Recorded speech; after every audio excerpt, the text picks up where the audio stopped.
జై శ్రీమన్నారాయణ. ఈరోజు మన వీడియోలో ఋషిశృంగిని వృత్తాంతం ఒకటి, అశ్వమేధ యాగం ఎలా చేస్తారు, ఎంత కష్టమని చెప్తారు కదా, ఏంటది దాని గురించి కూడా తెలుసుకుందాం.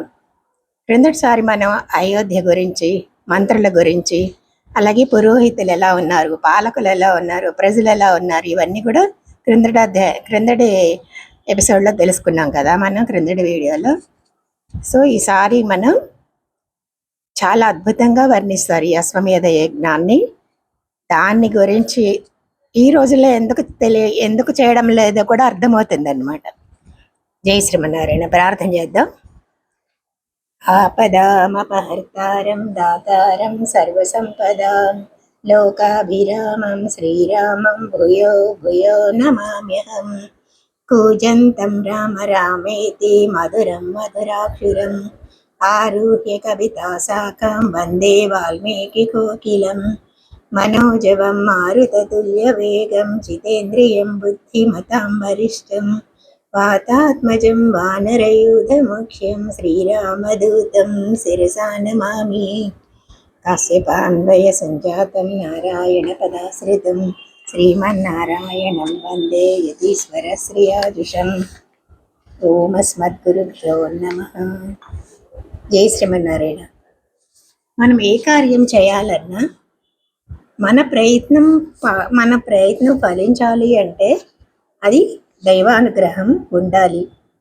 అది అనుకూలంగా ఉంటేనే మన ప్రయత్నం ఏదైనా ఫలిస్తుంది అన్నమాట. అలాగే ఒక రాజ్యాన్ని పరిపాలించేటప్పుడు ఎన్నో ధర్మ వ్యతిరేకంగా చేసేవి ఎన్నో తెలిసి తెలియక జరిగి ఉండొచ్చు. వాని ఫలితాలను ఎవరు అనుభవిస్తారు? మరి రాజే అనుభవించాలి. అందుకని దశరథుడు అనుకుంటున్నాడు, సంతానం లేకపోవడానికి కారణం శరీరంలో ఏదో ఒక లోపం అనుకుంటాం, కానీ దైవం అనుకూలంగా లేని కారణంగా కూడా తాను ఏదో పాపాలు చేసి ఉన్నాయేమో అని దశరథుడు నిర్ణయించుకొని, మరి దానికి ఆ పాపాలను పోగొట్టుకోవడానికి దైవానుగ్రహం కావాలి, దైవానుగ్రహంతోనే తొలగించుకోగలను అని అశ్వమేధాన్ని ఆచరించడానికి ఆలోచించాడనమాట. అప్పుడు మంత్రులందరినీ పిలిచి ఈ విషయం చెప్తాడు. మంత్రుల్లో అందరిలో కూడా సుమంత్రుడు పెద్దవాడు అనమాట. అలాగే బుద్ధిలో కూడా ఆయన పెద్దాడు, రాజ్యహితాన్ని కోరుకునేవాడు కూడా ఆయన అనమాట. అయితే దశరథుడికి సంతానం కలగడానికి అశ్వమేధంతో పాటు ఋషిశృంగుడి ఆధ్వర్యంలో పుత్రకామేష్టి యజ్ఞం కూడా జరగాలి అని సనత్ కుమారుడు చెప్తే విన్నాడంట. అంటే అది ఇప్పుడు జరిగింది కాదు, ఈ కథంతా జరగక ముందే భవిష్యత్ తెలిసిన సనత్ కుమారులు ఇలా జరగాలి అని చెప్పారనమాట. పూర్వం ఋషులతో మాట్లాడుతున్నప్పుడు ఈ సనత్ కుమారుడు మీకు సంతానం కలగడం గురించి ఒక విషయం చెప్పాడు మహారాజా, దాన్ని చెప్తాను అని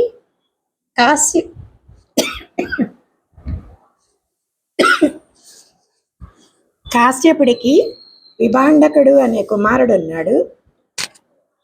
ఆ విభాండకుడికి ఋషిశృంగుడు కొడుకు అన్నమాట. అతడు ఏం చేస్తాడు? ఋషిశృంగుడు అంటే అడవుల్లో ఉండేవాడు, ఒక మునిలాగా యజ్ఞాలు చేస్తూ ఉంటాడు. ఎప్పుడు రోజు యజ్ఞాలు చేయడం, తండ్రికి సేవ చేయడం, అది తప్ప ఏమీ తెలియదు అనమాట. అయితే విభాండకుడి తండ్రికి సేవలు చేయడం, ఇలా యజ్ఞాలు చేసుకోవడం తప్ప అందులో అడవిలో కదా, ఇంకేమీ తెలియని వాడు ఋషిశృంగుడు. అంటే తండ్రిని ఆశ్రమాన్ని తప్ప వేరే ఏమీ తెలియదు అనమాట. తండ్రి దగ్గరే ఉండేవాడు, అగ్నికి తండ్రికి సేవ చేస్తూ ఉండేవాడు అనమాట. ఆ కాలంలోనే రోమపాదుడు అంగదేశాన్ని పరిపాలిస్తూ ఉండేవాడు. అయితే అతని దేశంలో ఒకసారి ఘోరమైన అనావృష్టి కలుగుతుందన్నమాట. మరి ఈ అనావృష్టికి ఏం చేయాలో తెలియని వాడు లోకానుభవం ఉన్న ఈ పురోహితులందరినీ కూడా, బ్రాహ్మణులందరినీ పిలిచి ఏం చేయాలి అని ప్రశ్నిస్తాడు. ఆ బ్రాహ్మణులు ఏం చెప్తారు? ఈ విభాండకుడు కుమారుడు ఋష్యశృంగుడు ఉన్నాడు, ఆయన్ని పట్టణానికి రప్పించి శాంతని వివాహం చేస్తే గనక వర్షం పడుతుంది అని చెప్పారనమాట. రోమ దశరథుడు చక్రవర్తికి రోమపాదుడు బాగా అంతరంగ మిత్రుడు అనమాట. శాంత దశరథుడికి కుమార్తె. రోమపాదుడికి సంతానం లేదు. అందుకని శాంతని ఇమ్మని అడుగుతాడు తన మిత్రుడైన దశరథుడిని అనమాట. అప్పుడు దశరథుడు రోమపాదుడికి ఇచ్చేస్తాడు.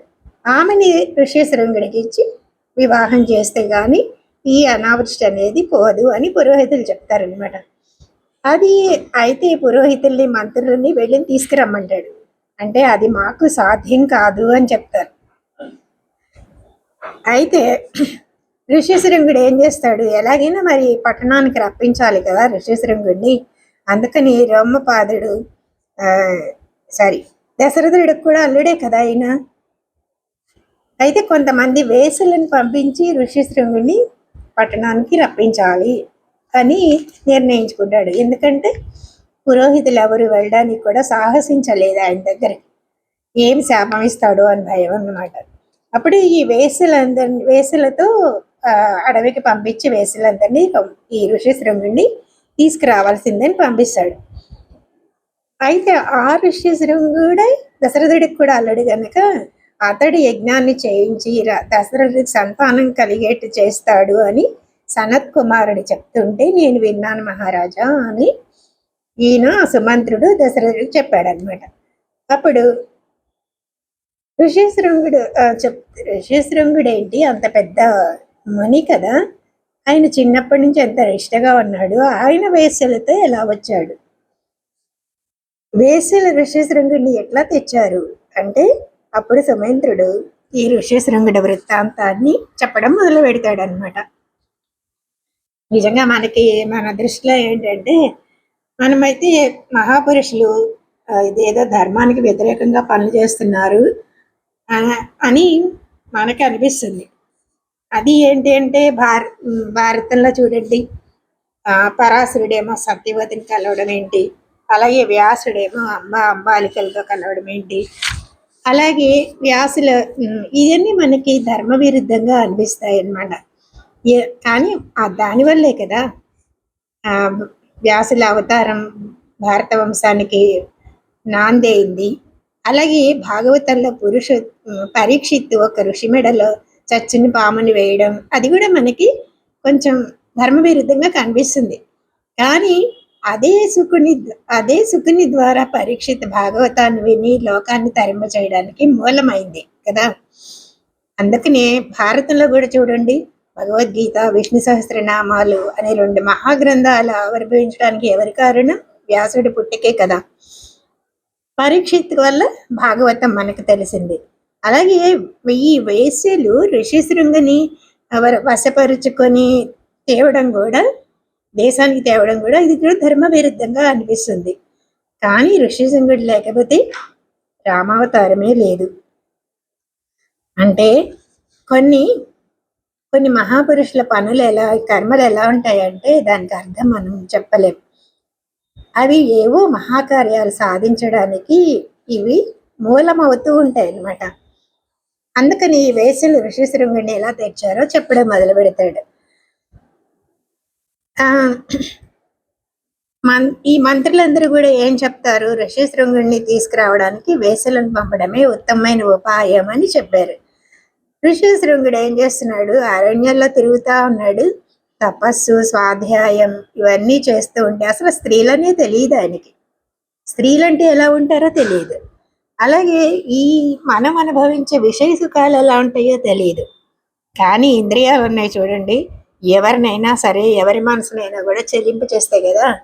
అలాగే ఈ వేసులందరూ కూడా ఏం చేశారు, అందంగా అలంకరించుకుని ఈ వేసులు వెళ్ళి అన్ని రకాల ఉపాయాలతో ఆ మహర్షిని లోభ పెట్టారనమాట అని చెప్తే చాలా అందంగా ఉన్న వేసులందరినీ కూడా రకరకాల పదార్థాలు, తినే పదార్థాలు, అనుభవించే పదార్థాలు ఉంటాయి కదా, బట్టలని, పిండి వంటలని, రకరకాల పదార్థాలన్నీ కూడా తీసుకెళ్ళి అక్కడ ఆశ్రమం చుట్టూరు ఈయన కంటపడడానికి తిరుగుతున్నారనమాట. అప్పుడు ఋషిశృంగుడు ఆ, చాలా నిష్టగా ఉండేవాడు. ఆశ్రమం నుంచి బయటకు వచ్చే తెలియదు. పుట్టింది మొదలుకొని నగరంలో కానీ, రాష్ట్రంలో ఉండే స్త్రీని కానీ, పురుషుణ్ణి కానీ ఎవరికి తెలియదు, ఎవరు చూడ్చెరగడు అనమాట. ఆ వేసవిలో ఆ ప్రాంతంలో ఉండంగా అనుకోకుండా ఋష్యశృంగుడు అక్కడికి వచ్చాడనమాట. వాళ్ళు ఏం చేశారు, చక్కగా పాటలు పాడడం మొదలుపెట్టారు. ఒంటరిగా ఉండంగానే వీళ్ళందరూ కూడా ఆయన దగ్గరికి చేరారనమాట. అప్పుడు ఆయన ఆశ్చర్యంగా చూస్తున్నాడు. ఎవరు మీరు? ఒంటరిగా ఈ ఘోరమైన అడవిలో ఎందుకు ఎందుకు వచ్చారు అని ఋష్యశృంగుడిని అడుగుతారనమాట. అడిగితే వాళ్ళ రూపం అతన్ని ఆకర్షిస్తోంది. ఎందుకంటే ఆయన వయసులో ఉన్నాడు కూడా. అంతకుముందు ఎన్నడూ చూడలేదు అంత అందంగా అలంకరించుకున్న రూపాలని అన్నమాట. మా తండ్రి గారు అప్పుడు మా తండ్రి గారు విభాండకుడు అనే ఋషి. నా పేరు ఋష్యశృంగుడు అంటారు. మా ఈ పూర్వం ఒక తటాకంలో స్నానం చేయడానికి మా తండ్రి వెళ్తే అక్కడ ఎవరు కనిపించారు అంటే ఊర్వశి కనబడింది. ఆమె సౌందర్యాన్ని చూసి ఈయన మోహించాడు. అప్పుడు ఋష్యము అనే లేడేమో ఈయన వీర్యాన్ని తాగింది, అంటే గర్భవతి అయింది. ఆ మృగం నుంచి పుట్టినవాడు కనుక ఈయన పేరు ఋష్యశృంగుడు అన్నారనమాట. అంటే ఋష్య మృగంతో సమానమైన కొమ్ము ఉందట ఈయనకి, అందుకనే ఋష్యశృంగుడు అన్నారనమాట.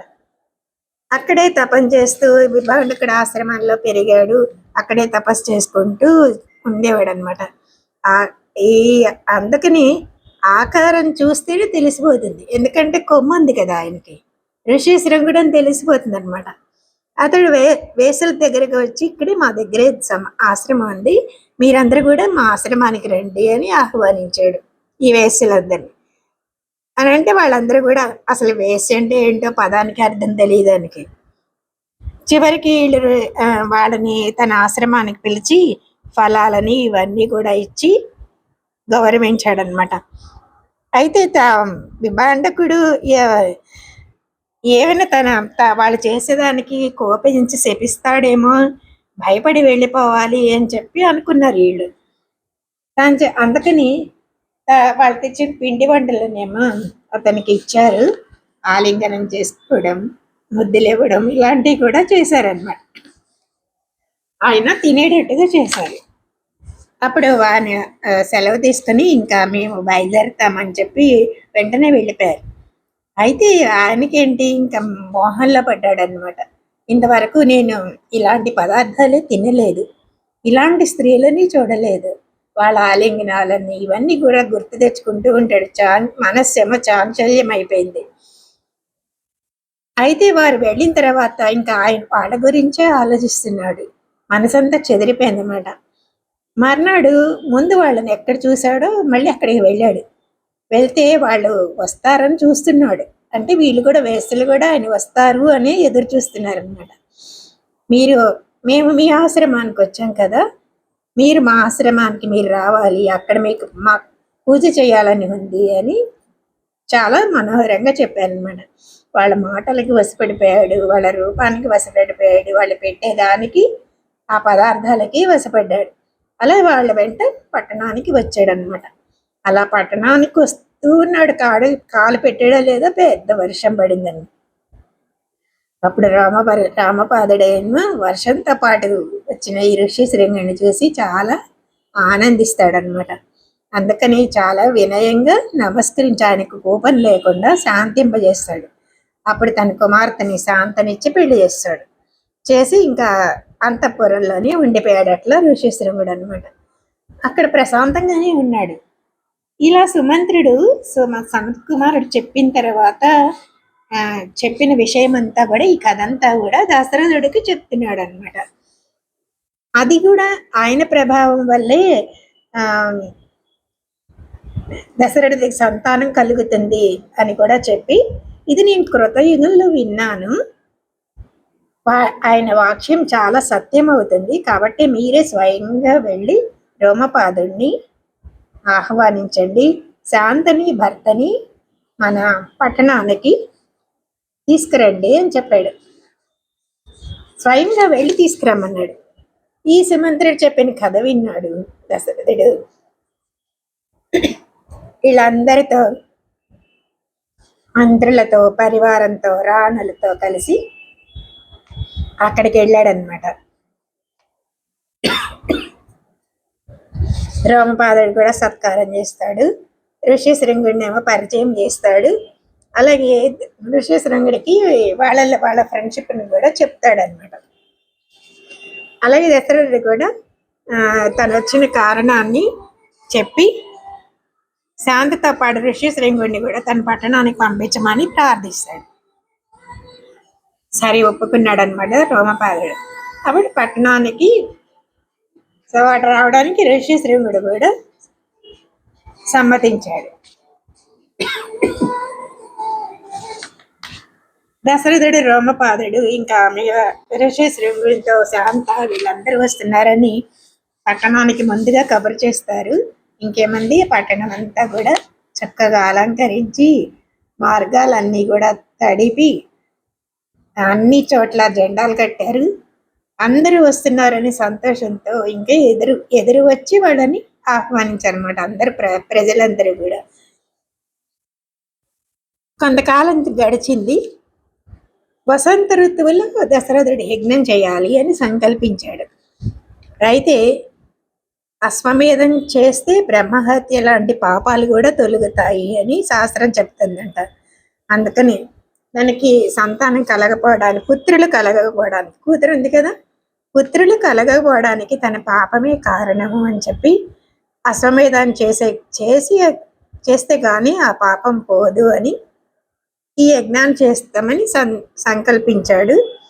ఆ ముందు ఒక ఇష్టి చేయాలన్నమాట. అంటే అశ్వమేధ యాగం చేసే ముందు ఒక ఇష్టిని చేయాలి అన్నాడు. ఇష్టి అందుకని ఆ ఇష్టి చేయడానికి ఋష్యశృంగుడిని బ్రహ్మ, అంటే యజ్ఞానికి మొత్తం అధికారిగా ఉంటాడు బ్రహ్మగా, ఈయన ఋష్యశృంగుడిని చెప్పాడు అనమాట. దానికి కావాల్సిన పరికరాలు ఇవన్నీ సేకరిస్తారు. ముందుగా గుర్రాన్ని వదలాలి. దీనికి చేయాలంటే అశ్వమేధ యాగానికి గుర్రమును వదలాలన్నమాట. అలాగే సుమంత్రుడు ఏం చేస్తాడు, 4 ఋత్వికులని వేదాధ్యయనంలో ఎవరైతే గొప్పగా ఉంటారో వాళ్ళ 4 పిలిచి, వాళ్ళల్లో ఎవరు అంటే సుయజ్ఞుడు, వామదేవుడు, జాబాలి, కాశ్యపుడు, ఇక పురోహితుడైన వశిష్ఠుడు, ఇంకా కొంతమంది బ్రాహ్మణులు కూడా సుమంత్రుడి ఆహ్వానం తీసుకొచ్చాడు అనమాట. వాళ్ళందరికీ మళ్ళీ చెప్తున్నాడు, నాకు ఎంతో కాలంగా సంతానం పుత్రులు లేరు గనుక మీరందరూ కూడా శాస్త్రోక్తంగా యజ్ఞాన్ని నెరవేర్చాలి అని చెప్తే, ఈ ఋష్యశృంగుడి ప్రభావంతో నా కోరిక తీరుతుందని నమ్మకం ఉంది అని చేస్తున్నాను అని అందరి ముందు చెప్పాక, గుర్రాన్ని ముందుగా విడిచిపెట్టాలి అని, విడిచిపెట్టండి, పెడితే తప్పకుండా 4 కుమారులు పుడతారు అని చెప్పి ఈయన చెప్తాడు ఋష్యశృంగుడు అనమాట. అందరూ కూడా రాజు అప్పుడు ఇంకా అందరినీ పిలిచాడు, యజ్ఞానికి కావాల్సినవన్నీ సేకరించమన్నాడు. అలాగే సరయూ నదికి ఉత్తర భాగంలో యజ్ఞ భూమిని నిర్ణయించారు. అక్కడ శాంతులు చేశారనమాట. ఆ యజ్ఞ భూమికి కూడా శాంతులు చేశారు. అసలు అశ్వమేధ యాగం చేయవచ్చు, కానీ అసలు విఘ్నాలు లేకుండా నెరవేరడం అనేది చాలా కష్టం అంట. అందుకని కొంచెం తప్పు వచ్చినా కూడా బ్రహ్మరాక్షసులు కాపలా ఉంటారంట నాశనం చేయడానికి. యజ్ఞం సరిగ్గా పూర్తి కాకపోతే చేసిన వాడు కూడా చనిపోతాడంట. అందుకని యజ్ఞానికి అందరూ కూడా ఋత్విక్కులని, యజ్ఞాన్ని చేసే ఋత్విక్కులు అంటే అందరూ మంత్రాలు ఏమి చదివేవాళ్ళు ఋత్విక్కులు కదా, వీళ్ళందరినీ కూడా వాళ్ళ ఇంటికి వెళ్ళి ఏనుగుల మీద, గుర్రాల మీద ఎక్కించి రాజభవనానికి తీసుకొచ్చారు. వాళ్ళని ఆహ్వానించారనమాట. తర్వాత అమావాస్య రోజు ఇక ఇష్టిని ఆచరించాలి అనుకున్నారు. ఒక ఇష్టి చేయాలని చెప్పారు కదా, అందుకే కొంతమంది దానికోసం 2 ఋత్వికులని ఏనుగులు ఎక్కించి తీసుకొచ్చారన్నమాట. మొత్తం 16 మంది ఋత్వికులు యజ్ఞానికి అన్నమాట. అందులో బ్రహ్మ మొదటి వాడు. అశ్వమేధానికి ఏముండాలి అంటే 12 జానల ముంజగడ్డి తాడట, దానిని కట్టి గుర్రానికి వదులుతారనమాట. 4 రకాల జలాలని సంపాదించాలి. ఏంటవి అంటే వర్షం పడుతుంటే ఉన్న సంపాదించిన జలం ఒకటి, అలాగే నూతుల్లో ఉండే జలం ఒకటి, చెరువుల్లో ఉండే జలం కూడా ఒకటి, అలాగే ప్రవహించే నదిలోని జలం అన్నమాట. ఇలా 4 రకాల గుర్రాలని 4 రకాల జలాలని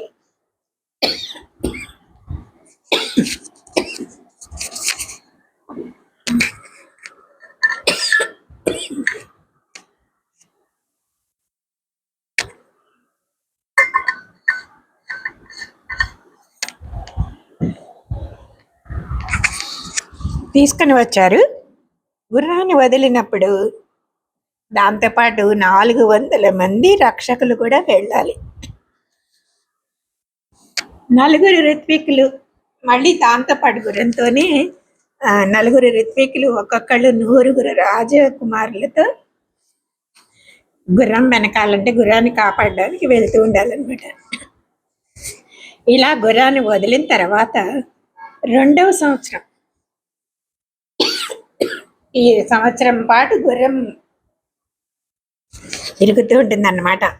మళ్ళీ వచ్చే వసంత ఋతువులో యజ్ఞాన్ని ఆరంభించడానికి దీక్షని స్వీకరించాలి. ఇప్పటి నుంచి ఒక వసంత ఋతువులో భూమిని శుభ్రపరచడం, ఈ ఋత్విక్కులను ఆహ్వానించడం, ఇవన్నీ చేశారు. గుర్రం మళ్ళీ దేశం మీదకి వెళ్ళిన తర్వాత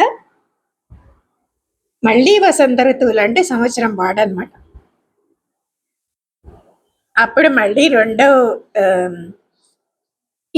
ఈయనకి సంబంధించిన ఈ 2వ 4 ఋత్వికులు అశ్వానికి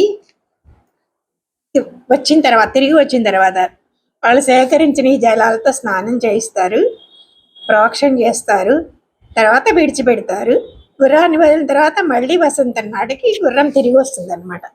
సంవత్సరం గడిచిన తర్వాత అప్పుడు యజ్ఞభూమికి రాజు, ఋత్వికులు అందరూ కూడా బయలుదేరి వెళ్తారు.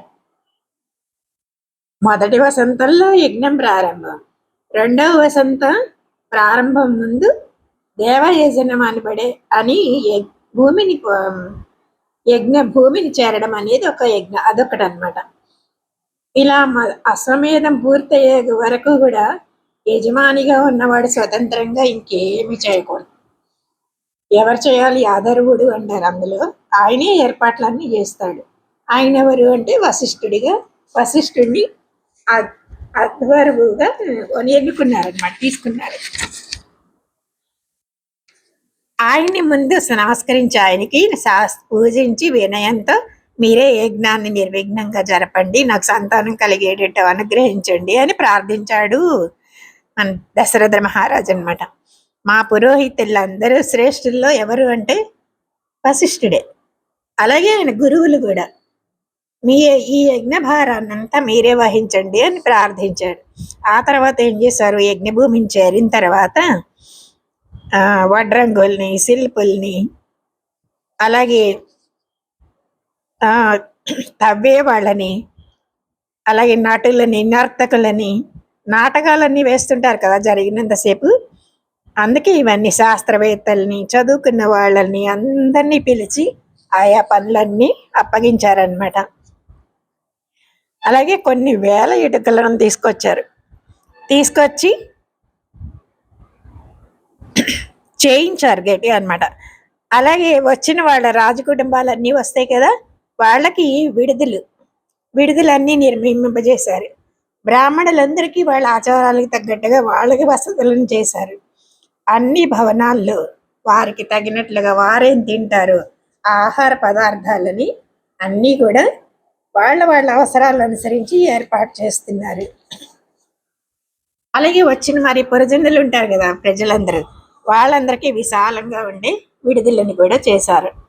అలాగే పక్కన మరి పల్లెటూళ్ళలోంచి వీళ్ళందరూ కూడా వచ్చి చూస్తారు కదా, వాళ్ళకు కూడా వసతులు ఇవ్వాలి. వచ్చిన వాళ్ళందరికీ కూడా చందనాదులతో ఆరాధించి వారికి తగిన మర్యాదలు చేయాలన్నమాట.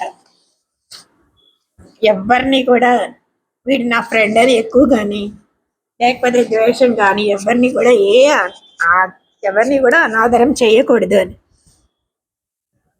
అందరినీ గౌరవంతో ఎవరిని అయితే శిల్పులు వచ్చారో వీళ్ళని అందరినీ కూడా యజ్ఞ కార్యాల్లో ఎవరు పాల్గొంటున్నారో అందరినీ కూడా గౌరవంగా ఆదరించాలన్నమాట.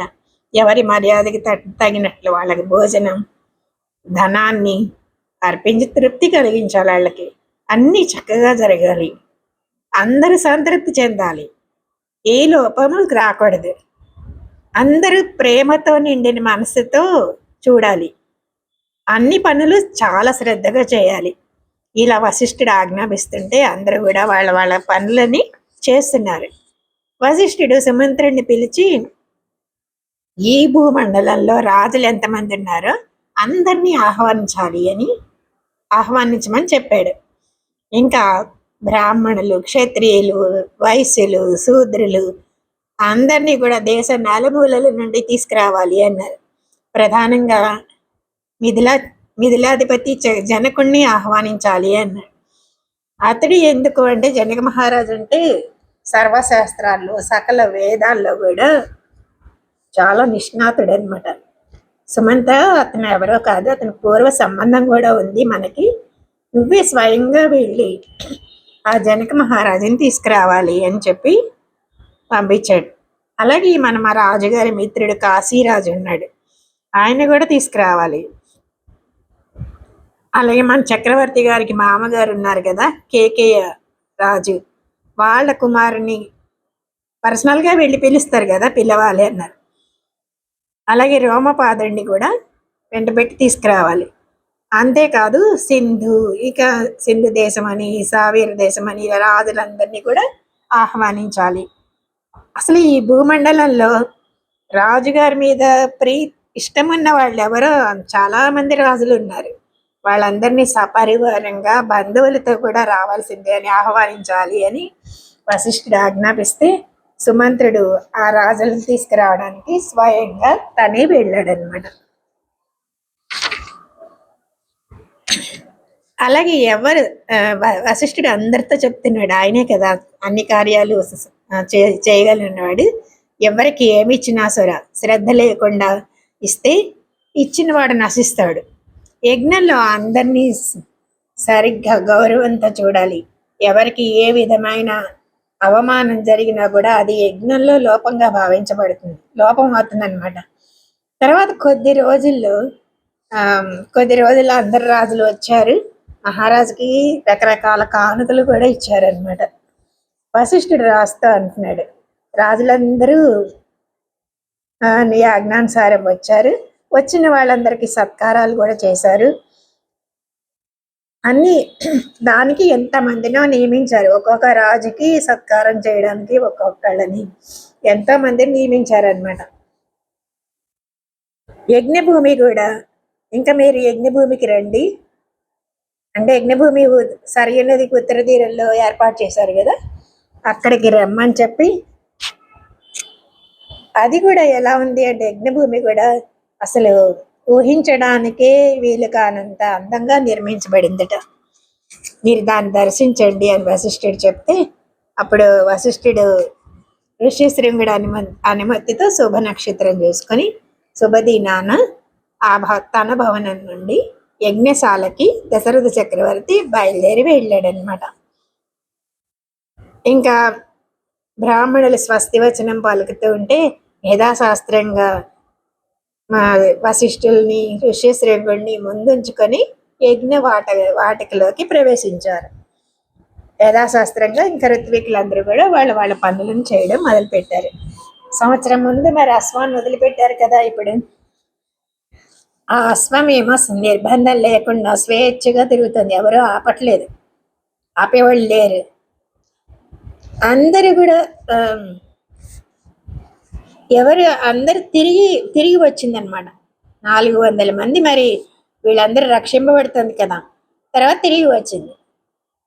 దాన్ని ఏం చేశారు ఈ 4 ఋత్వికులు కూడా, అంటే బ్రహ్మ అధర్వు, హోత, ఉద్గాత అనే నలుగురు కదా.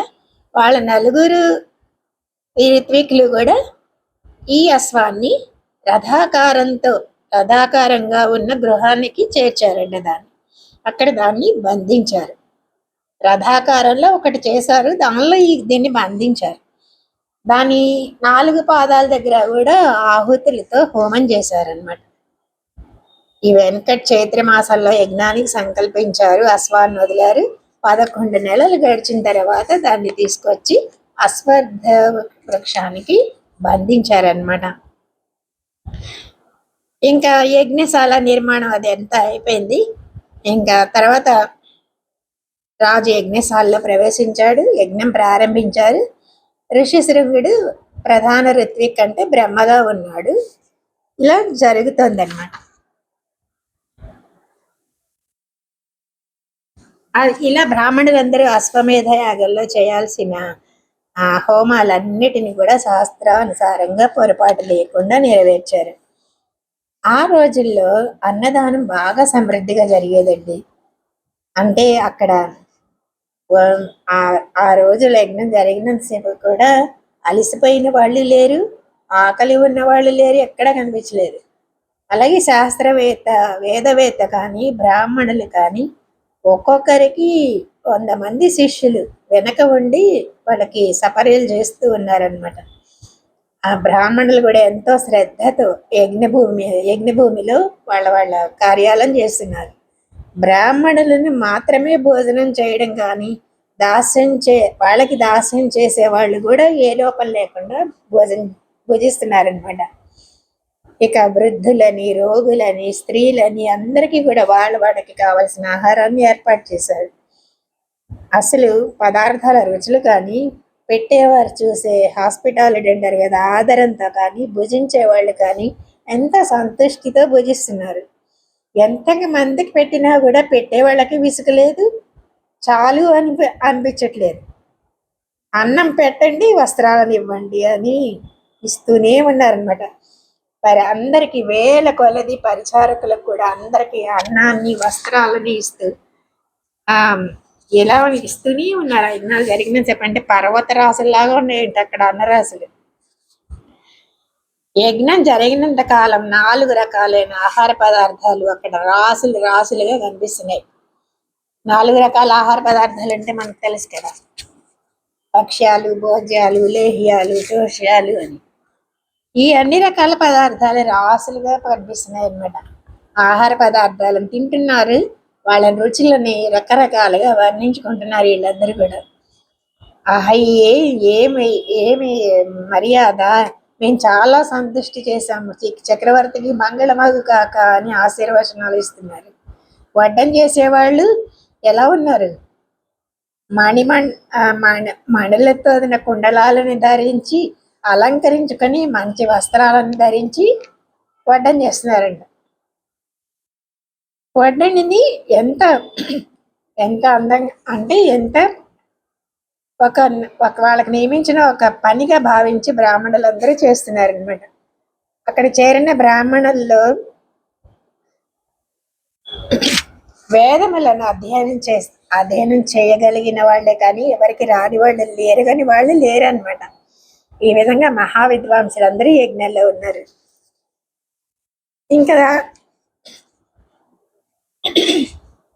ఇంకా తర్వాత ఇదంతా జరుగుతున్నప్పుడు అశ్వమేధంలో ఔపవ సద్య అనేది ఒక రోజు ఉంటుంది. ఆ రోజు పశు విసర్జనము అని చేస్తారనమాట. అంటే దానికి ముందు ఆ పశువులను ఏం చేస్తారు, బంధించడానికి యూపములు అంటే స్తంభాల్లాగా పెడతారనమాట. అక్కడ కూడా వధ ఉందన్నమాట, బలి. ఆ యూపములు ఎలా చేస్తారు, మారేడు కర్రలతో చేసి ఉన్నాయంట. అవి దగ్గరగా పెట్టారు. మోదక కర్రలతో చేసిన 6 యూపములు అంటే కట్టేస్తారు కదా, పశువుల్ని కట్టేసే కర్రలు ఉంటాయి కదా, అవి అనమాట. దేవదారు కర్రలతో చేసినవి. ఈ విధంగా 21 యూపాలు అక్కడ ప్రతిష్ఠించారు. ఆ యూపాలు ఎలా ఉంటాయంటే చేతులు చాస్తే మధ్య ఎంత ఖాళీ ఉంటుందో అంత స్థలం ఖాళీ ఉంచాలి. ఈ విధంగా ఆ రూపాలని శాస్త్రోక్తంగా అక్కడ పెట్టారు. బంగారంతో అలంకరించారు వాటిని కూడా. వస్త్రాలతో చుట్టారు. శిల్పులందరూ కూడా వాటిని దృఢంగా పాతిపెట్టారనమాట. ఇక యజ్ఞాన్ని హోమం చేయడానికి, అగ్ని ఉంచడానికి ఇటుకలతో ఏర్పాటు చేశారు కదా! ఆ ఇటుకలు కూడా ఎంతెంత ప్రమాణంలో ఉండాలో శాస్త్రాల్లో చెప్తారంట. ఏ మట్టితో చేయాలి, ఎంతెంత ఉండాలి అని అన్నమాట. దాన్ని ఆ యజ్ఞ అగ్ని ఆధారంగా వేదికని అమర్చడానికి చైనము అంటారనమాట. ఆ వేదిక ఎట్లా ఉందంటే గరుడ పక్షి ఆకారంలో ఉందండి. తూర్పుకి ఎదురుగా నుంచునున్నట్టు 2 రెక్కలేమో ఇడిచాచుకుని తోక వెనక్కుంటుంది. కిందకు చూస్తూ పక్షి వాలినట్టుగా ఆ వేదిక ఉందన్నమాట. దాని దగ్గర ఈ యూపాలన్నీ స్థాపించి ఆ యూపాల్లో యజ్ఞ పశువులని బంధించారు. ఇలా ఉన్న యజ్ఞ పశువుల్లో పాములుంటాయి, పక్షులుంటాయి. ఏవి శాస్త్రాలు ఏం చెప్పాయో అవన్నీ దాన్ని బట్టి బంధించున్నాయి అన్నమాట. ఒక్కొక్క దేవతని ఉద్దేశించి ఒక్కొక్క పశువు ఆ యూపంలో బంధించబడి ఉంటుంది అనమాట.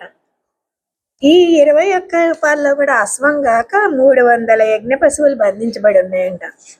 ఈ అశ్వాన్ని ఏం చేస్తారో తెలుసా? వినడానికే మనకి పాపం అనిపిస్తుంటుంది.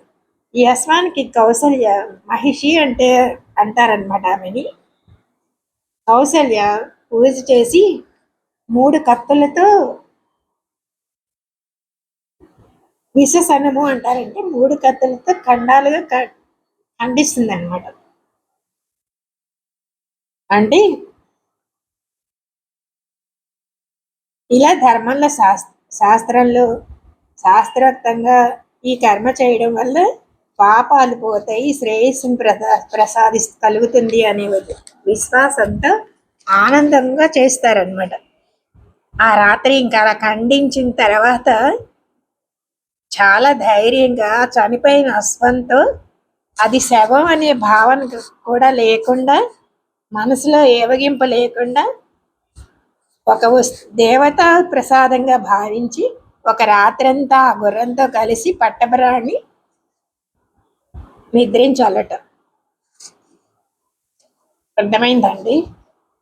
3 కత్తులతో ఖండిస్తుంది కౌసల్య. ఖండించాక అది దేవతా ప్రసాదంగా భావించి ఒక రాత్రంతా దాని దగ్గరే నిద్రపోవాలన్నమాట. ఆ రాత్రంతా కూడా గుర్రంతో కలిసి పట్టపురాణి నిద్రిస్తుంది. మళ్ళీ ఎలాగో తెలుసా? పట్టుబట్టలతో ఆ మహిషిని అనగా అంటే కౌసల్యాన్ని, అశ్వాన్ని కలిపి కప్పుతారట. వారిద్దరు దగ్గరగా పడుకునేటట్టుగా చేస్తారన్నమాట.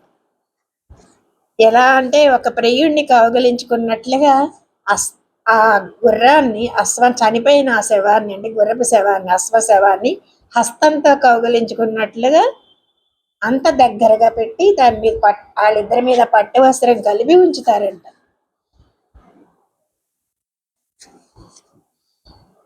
ఆ తర్వాత ఏం చేస్తారు?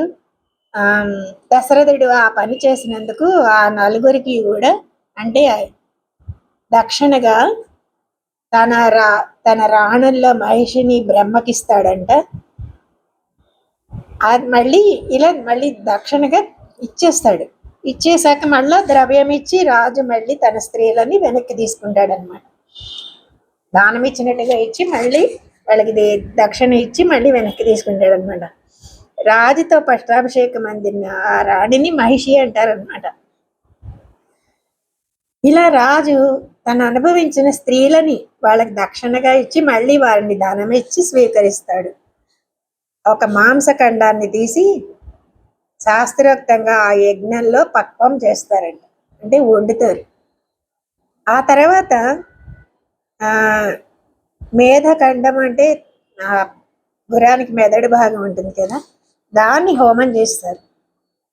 ఆ దశరథుడు ఆ హోమకాలంలో అది ఉడుకుతుంటే అక్కడ నిలిచి ఆ వాసన చూడాలంట. ఆ వాసనని పీలిస్తే పాపాలన్నీ తొలగిపోతాయి అంటారనమాట. ఇది అన్ని పాపాలను తొలగించే సాధనమని శాస్త్రాలు చెప్పాయంట. ఇది ఆ పొగని రాజు వాసన చూడటమే అశ్వమేధ యాగంలో ప్రధానమైన భాగం అన్నమాట. ఇలా తర్వాత అశ్వం యొక్క అవయవాలన్నిటినీ కూడా బ్రాహ్మణుల అగ్నిహోత్రంలో వేసి హోమం చేస్తారు. ఈ యజ్ఞాల్లో చూసారా అసలు ఎంత ఘోరంగా ఉంది నిజంగా. అశ్వం యొక్క అంగాలన్నీ కూడా హోమం చేస్తారు.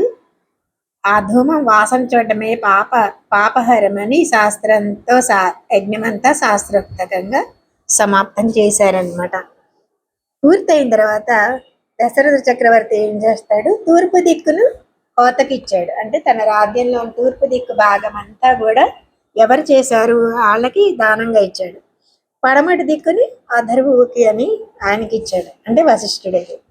దక్షిణ దిక్కు బ్రహ్మకి, అంటే ఋషిశృంగుడికి. ఉత్తర దిక్కు ఉద్ఘాతకి దక్షిణ ఇవ్వాలి అని చెప్పి శాస్త్రాల్లో చెప్పినట్టుగా అంతా దానం ఇచ్చేశాడు. ఇంకా ఆయన దగ్గర ఏముంది, అంతా అయిపోయింది కదా, రాజ్యం కూడా దానం ఇచ్చేసాడుగా. తన రాజ్యాన్ని అంతా ఇచ్చేసి ఇంకా ఆనందంగా ఉన్నాడు అనమాట.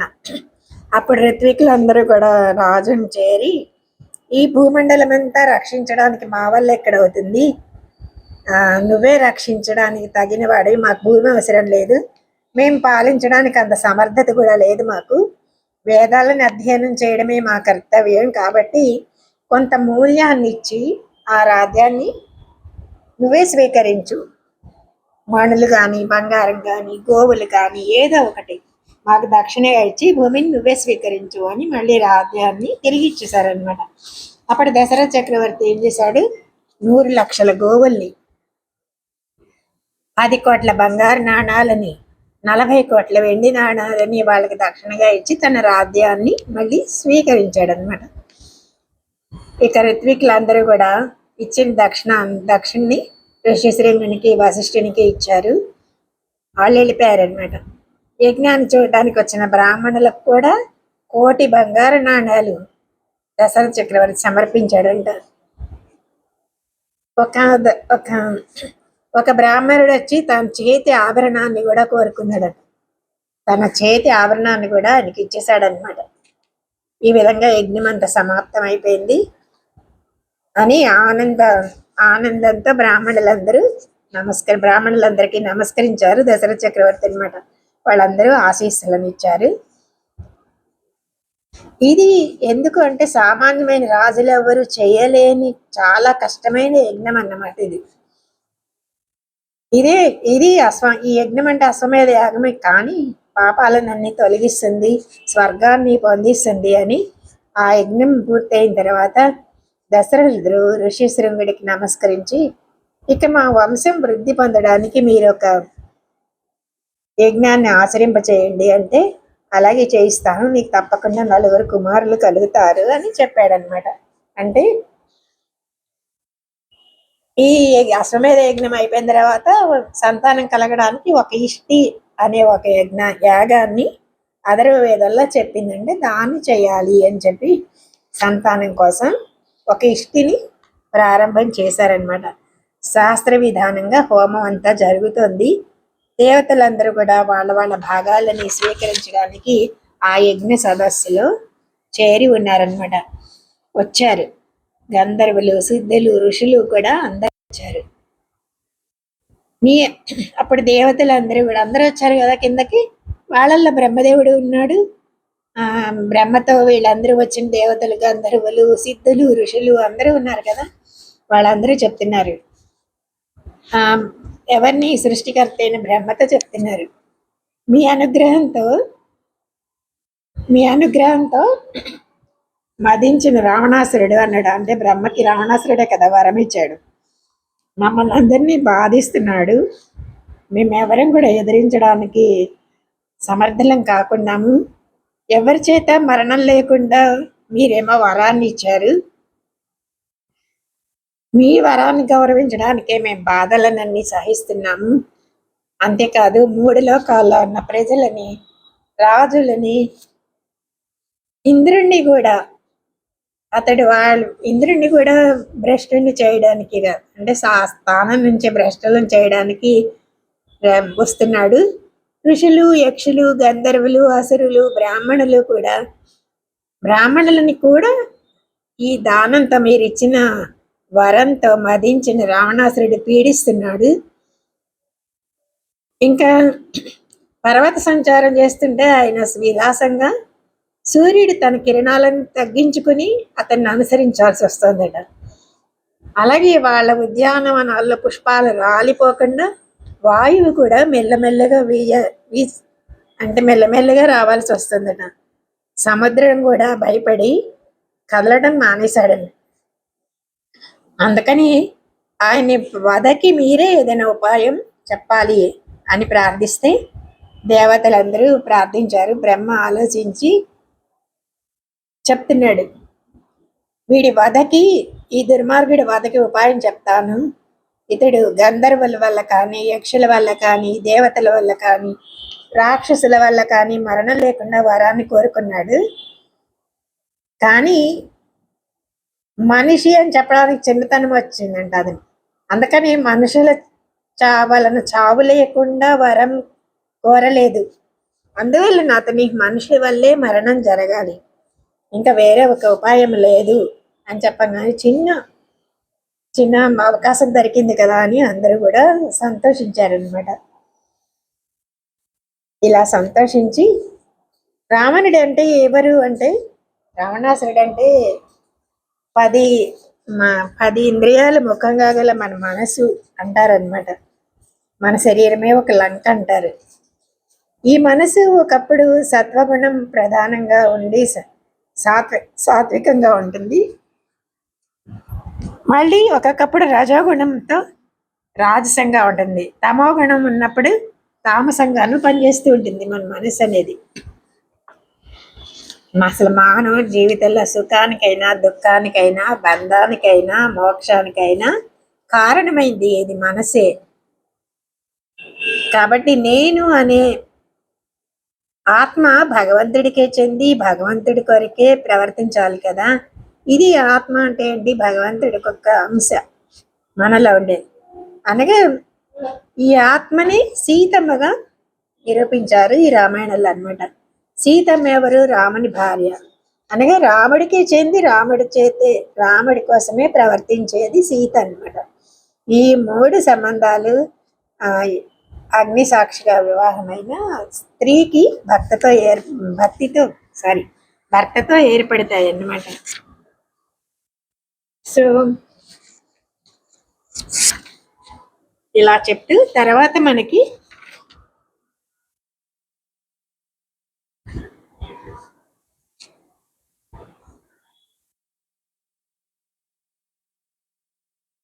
ఇలాగే రజోగుణం అనేది మనస్సు, తమోగుణం ప్రధానంగా ఉన్నవాడేమో కుంభకర్ణుడు, రజోగుణం ప్రధానంగా ఉన్నవాడేమో రావణాసురుడు, సత్వగుణం ప్రధానంగా ఉన్నవాడు విభీషణుడిగా మన మనస్సును చెప్పారనమాట. రజోగుణం అంటే తమోగుణం ప్రధానంగా ఉన్నా కూడా సత్వగుణం ప్రధానంగా ఉండే మనస్సు మనం కలిగి ఉండాలి. ఇదే రావణ వధ, ఇదే విభీషణ పట్టాభిషేకం. దీన్ని చేయడానికే మనిషి ప్రయత్నించాలి. అందుకని మనిషి వల్ల రావణునికి చావు లేదు, చావు కలుగుతుంది అని కథలో చెప్పారు కదా. అందుకని మనిషి అనేవాడు ఈ మనస్సు మీద విజయం సాధించడానికి ఏం తెలుసుకోవాలి, ఎలా ప్రవర్తించాలి తెలియచేసేదే ఈ శ్రీరామాయణం అన్నమాట. ఈ కథని రామాయణం అని పేరు పెట్టారన్నమాట. తర్వాతది ఈ రాముడు ఎలా అవతరించాడు, ఇవన్నీ మళ్ళీ రేపటి ఎపిసోడ్లో తెలుసుకుందాం. జై శ్రీమన్నారాయణ.